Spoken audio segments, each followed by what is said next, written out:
Hello friends, welcome to Mithuntips.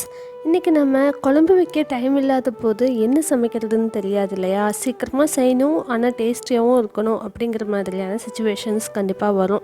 So அந்த மாதிரி டைமிங்கில் இந்த மாதிரி தக்காளி தொக்கு செஞ்சு சாப்பிடும்போது அவ்வளோ நல்லாயிருக்கும். குழம்பு வச்சு போர் அடித்து போச்சு அப்படின்னாலும் கூட இந்த மாதிரி தக்காளி தொக்கு செஞ்சு சாப்பிட்டா அவ்வளோ டேஸ்டியாக இருக்கும்.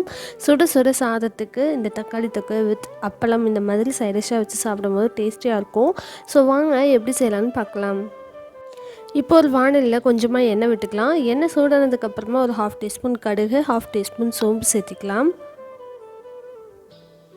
இது கூட ஒரு டீஸ்பூன் கடலைப்பருப்பு சேர்த்திக்கலாம்.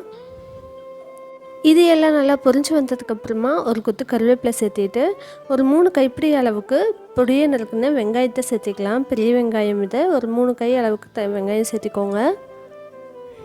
வெங்காயம் ரொம்ப நல்லா வேகணும் அப்படிங்கிற அவசியம் இல்லை, நல்லா வதங்கணுன்ட்டு ஒரு 80% அந்த மாதிரி வதங்கியிருந்தால் போதும். கொஞ்சம் அந்த க்ரன்ச்சினஸ் இருந்தால் நல்லாயிருக்கும். அதுக்கப்புறமா நம்ம கட் பண்ணி வச்சுருக்க ஒரு 5 சின்ன தக்காளி சேர்த்துட்டு அது சீக்கிரமாக வதங்கிறதுக்காக உப்பு சேர்த்திக்கலாம்.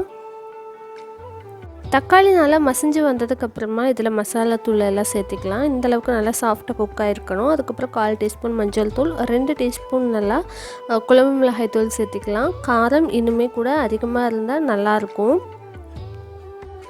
இந்த தக்காளி தொக்கு காரசாரமாக சாப்பிட்டா தான் ரொம்பவே டேஸ்டியாக இருக்கும். ஸோ நீங்கள் காரத்துக்கு தகுந்த மாதிரி சேர்த்திக்கோங்க. ஒரு 5 நிமிஷம் நல்லா மூடி வச்சு குக் பண்ணும்போது இந்தளவுக்கு நல்லா எண்ணெய் பிரிஞ்சு வந்திருக்கும். இந்த தக்காளி தொக்கு ரெடி ஆயிடுச்சு அப்படின்னு எப்படி கண்டுபிடிக்கலான்னு பார்த்தீங்கன்னா, லேசாக அடிப்பிடிக்க ஆரம்பிக்கும் போது நல்லா அந்த வெங்காயம் தக்காளி எல்லாம் மிக்ஸ் ஆகி நல்லா கலந்துருக்கும், எண்ணெய் நல்லா பிரிஞ்சு வந்திருக்கும் இல்லையா. அந்த ஸ்டேஜில் நம்ம இதை அடுப்பில் இருந்து இறக்கிடலாம்.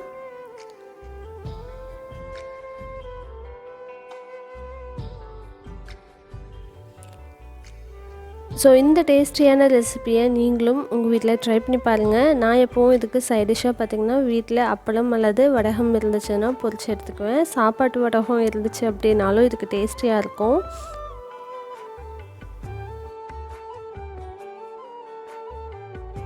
இந்த சிம்பிளான ரெசிபி நீங்களும் ட்ரை பண்ணி பார்த்துட்டு எப்படி வந்துச்சுன்னு சொல்லி கீழே கமெண்ட் பண்ணுங்கள். மறக்காமல் நம்ம சேனலை சப்ஸ்கிரைப் பண்ணிக்கோங்க. தேங்க்ஸ் ஃபார் வாட்சிங்.